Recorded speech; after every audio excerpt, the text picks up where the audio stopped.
안녕하세요. 5월 13일 월요일 아침입니다. 말씀과 함께 새롭게 여는 소망의 아침을 시작하겠습니다.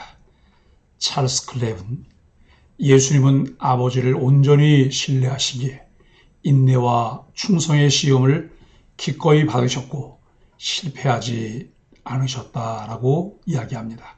히브리서 12장 1절로 11절까지 말씀을 본문으로 하여 예수님만 바라보라 그리고 끝까지 경주하라 라고 하는 주제로 함께 은혜를 나누기를 원합니다.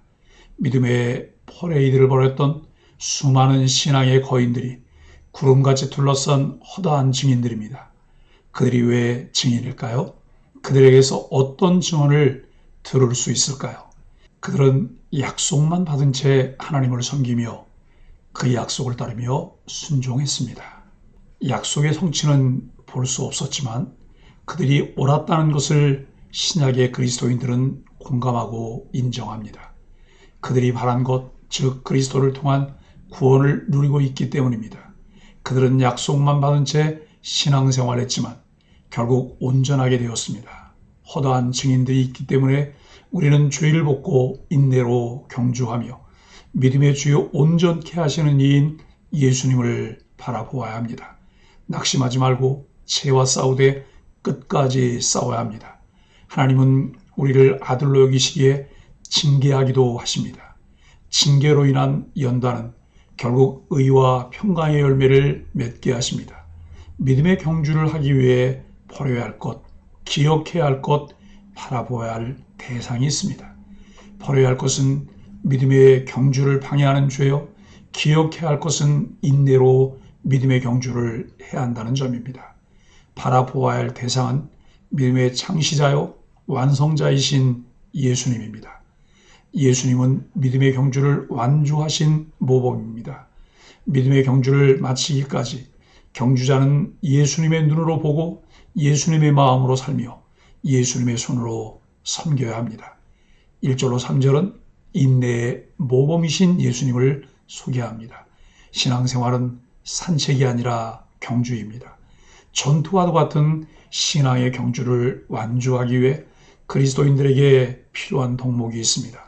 방종이나 탐욕 같은 방해물과 세상길로 유혹하는 죄를 제거하고 온전한 인내를 갖추어야 합니다.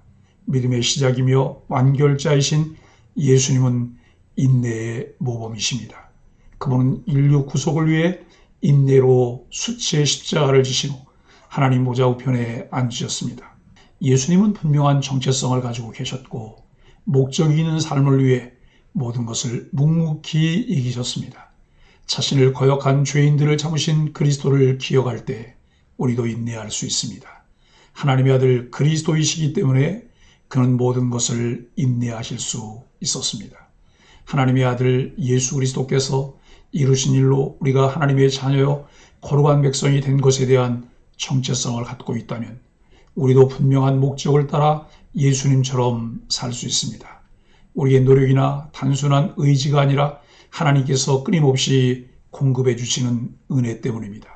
앞서간 믿음의 사람들이 구름같이 둘러싼 허다한 증인이 되어 믿음의 경주에 참여하는 우리를 하늘에서 독려하고 있습니다. 이미 완주를 하고 신앙의 경주를 시작한 우리를 위해 박수를 쳐주는 사람으로 응원합니다. 신앙의 경주는 완주할 때 인정받습니다. 목적의식이 분명할 때 흔들림 없이 신앙의 경주를 완주하기 위해 인내할 수 있습니다. 모든 것을 이루시고 우리에게 필요한 은혜를 공급하시는 예수님께 우리가 연합되어 있기 때문입니다. 세상에서 그리스도를 따르는 일은 자기를 부인하고 자기 십자가를 져야 하는 무한한 인내가 필요한 길입니다. 오늘도 그 길을 걷기 위해 앞서 걸어가며 모범을 보이신 예수님을 바라보며 예수님을 깊이 생각해야 합니다. 4절로 11절은 징계의 영적 유익입니다. 히브리서 기자가 히브리서를 기록한 목적이 예수 그리스도의 복음의 은혜를 받고 그리스도인이 되었지만 견뎌내기 힘든 상황들 때문에 다시 유대교로 돌아서는 이들에게 경고하고 권면하려는 것입니다. 그들에게 다가올 고난과 징계에 대한 교훈을 통해 처음 받았던 은혜를 잘 붙들고 신앙의 경주에 대해서 이탈하지 말라는 의미입니다.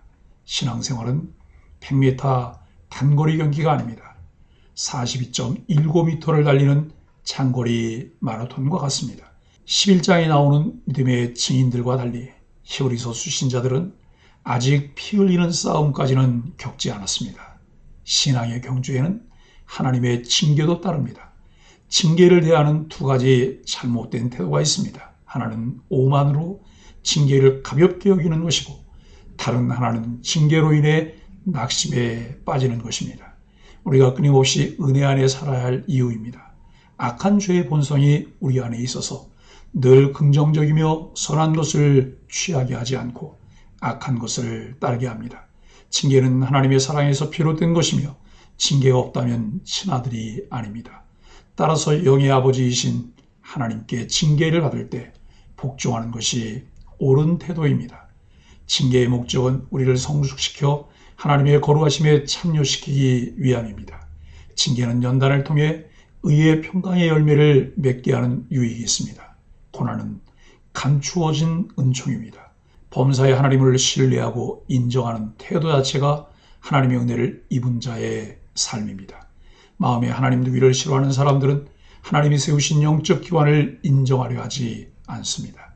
하나님께서 하나님의 말씀인 성경을 근거로 세우신 하나님의 질서를 인정하여 순종하며 따르는 것이 하나님의 은혜입니다. 성경 안에 길이 있으며 답이 있습니다. 교회의 가르침에 귀를 기울이고 그 가르침을 따라 신앙의 경주를 계속해야 합니다. 하나님의 징계는 하나님의 사랑에서 시작된 것이기에 우리를 교정하여 거룩한 삶의 대열에 참여하게 하기 위함입니다. 이러한 과정을 단마음으로 받을 수 있을 때 의의 평강의 열매를 맺는 아름다움을 볼 수 있습니다. 사랑하는 소망의 가족 여러분, 생각해보면 인생에서 중요한 것은 내가 얻거나 결정한 것이 아님을 알게 됩니다. 인종, 성별, 생일, 국적 같은 것이 대표적입니다. 이러한 요소들은 내가 결정하는 것이 아니라 하나님으로부터 주어지는 것이라고 할 수 있습니다. 어느 누구도 부모를 선택해서 태어나지 않는 것과 같습니다. 이처럼 인생에서 중요한 것은 우리 손을 벗어나 일어납니다. 그래서 어떤 사람은 이러한 삶은 자기가 원하는 삶이 아니었다며 하나님을 원망합니다. 현실을 받아들이려고 하지 않습니다. 그러나 자기 삶을 향한 하나님의 섭리와 은혜가 있음을 아는 사람은 이러한 저항을 하지 않습니다. 하나님이 그분의 뜻을 이루시기 위해 우리의 고집을 꺾으실 때가 있습니다. 그럴 때 하나님을 이기려고 해서는 안 됩니다. 꺾이지 않으려고 회피해서도 안 됩니다. 반항하고 도망치다 보면 오히려 만신창이가 될 수 있습니다. 하나님의 뜻에 순종해야 합니다. 하나님 앞에 주도권을 내려놓고 수동적이 되어야 합니다. 고난이 온다 해도 자신의 삶을 하나님께 맡기고 그분을 온전히 따라야 합니다. 이것을 빨리 깨닫는 사람은 복이 있습니다. 인생의 비밀은 하나님의 주권과 은혜에 있습니다. 매사에 하나님의 주권을 인정하고 전능자의 은혜를 의지하는 사람이 참된 복을 누립니다. 우리는 이미 하나님의 은혜로 자녀가 되는 권세를 얻었고 그 은혜 안에 살도록 그리스도와 연합하였습니다. 예수님만 바라보십시오. 세상을 바라보다 넘어지거나 돌아서지 마시고 예수님께 붙어서 끝까지 신앙의 경주를 완주하는 소망의 가족들이 되기를 예수 그리스도 이름으로 간절히 축복합니다. 함께 기도하겠습니다.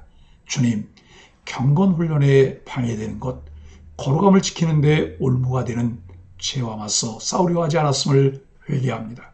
들보가 있음을 깨닫지 못하고 티를 지져가며 정죄하려는 우리를 바로잡아 주시는 주님의 질책이 사랑임을 알고 감사함으로 받습니다. 믿음의 경주에서 끝까지 인내, 결승점에서 주님께 칭찬받는 영광을 누리게 하여 주옵소서. 예수님의 이름으로 간절히 기도합니다. 아멘.